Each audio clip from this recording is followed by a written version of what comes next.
ବାଲେଶ୍ୱର ଜିଲ୍ଲା ଖନ୍ତାପଡ଼ା ଅଞ୍ଚଳର ଏକ ଅଭାବନୀୟ ଦୃଶ୍ୟ ଦେଖିବାକୁ ମିଳିଛି। ଘରେ ନିଆଁ ଲାଗିଥିବାର ଖବର ପାଇ ରାସ୍ତାରେ ଦମକଳ ଗାଡ଼ି ଆସୁଥିବା ବେଳେ ଭାରସାମ୍ୟ ହରାଇ ରାସ୍ତା ମଧ୍ୟରେ ଚିତ୍ପଟାଙ୍ଗ ମାରି ଓଲଟି ପଡ଼ିବାରୁ ଗାଡ଼ିର ଥିବା କର୍ମଚାରୀ ଆହତ ହେବା ସହିତ ନିଆଁ ଲିଭାଇବା କାର୍ଯ୍ୟ ଅଧୁରା ରହିଛି।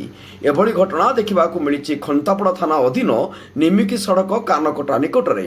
ଆଜି ପୂର୍ବାହ୍ନରେ ଖନ୍ତାପଡ଼ା ଥାନା ତୁଣ୍ଡୁରା ଗ୍ରାମର ବିଶ୍ୱାଳ ସାହିର ଶରତ ଚନ୍ଦ୍ର ବିଶ୍ୱାଳଙ୍କ ଘରେ ବିଦ୍ୟୁତ୍ ସର୍ଟ ସର୍କିଟ୍ ଯୋଗୁଁ ଅଗ୍ନିକାଣ୍ଡ ଘଟିଥିଲା। ଯାହା ଖବର ପାଇ ବାହାନଗା ବ୍ଲକ ଷଠି ଦମକଳ କେନ୍ଦ୍ର ଏକ ନିଆଁ ଲିଭା ଗାଡ଼ି କର୍ମଚାରୀମାନଙ୍କୁ ନେଇ ବାହାରିଥିଲା। ରାସ୍ତାରେ ଆସୁଥିବା ବେଳେ କାନକଟା ନିକଟ ଏକ ବଙ୍କା ରାସ୍ତାରେ ଗାଡ଼ିଟି ସମ୍ପୂର୍ଣ୍ଣ ଓଲଟି ପଡ଼ିଥିଲା। ଗାଡ଼ି ମଧ୍ୟରେ ଥିବା ଅଗ୍ନିଶମ ଅଧିକାରୀ କର୍ମଚାରୀଙ୍କୁ ସ୍ଥାନୀୟ ଲୋକ ବାହାର କରି ଗୋପାଳପୁର ସ୍ୱାସ୍ଥ୍ୟ କେନ୍ଦ୍ରକୁ ପଠାଇଥିଲେ। ଦୀର୍ଘ ସମୟ ଧରି ରାସ୍ତାରେ ଦମକଳ ଗାଡ଼ିଟି ପଡ଼ିଥିବା ବେଳେ ପାଖରେ ଥିବା ଗଦର ମେରାଇନ୍ କମ୍ପାନୀର ଏକ କ୍ରେନ୍ ଆସି ଗାଡ଼ିକୁ ଉଦ୍ଧାର କରିଥିଲା। ଅନ୍ୟପଟେ ବିଶ୍ୱାଳଙ୍କ ଘର ନିଆଁକୁ ସ୍ଥାନୀୟ ବାସିନ୍ଦା ଆୟତ୍ତ କରିଥିବା ବେଳେ ଖବର ପାଇ ବାଲେଶ୍ୱରରୁ ଅନ୍ୟ ଏକ ଦମକଳ ଆସି ବିଳମ୍ବରେ ପହଞ୍ଚି ପାଣି ପକାଇ ଆୟତ୍ତ କରିଥିଲା।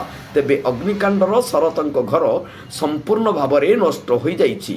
ବାହାନଗାରୁ ଶିଶିର ରାୟଙ୍କ ରିପୋର୍ଟ, ଜନତା ଏକ୍ସପ୍ରେସ୍।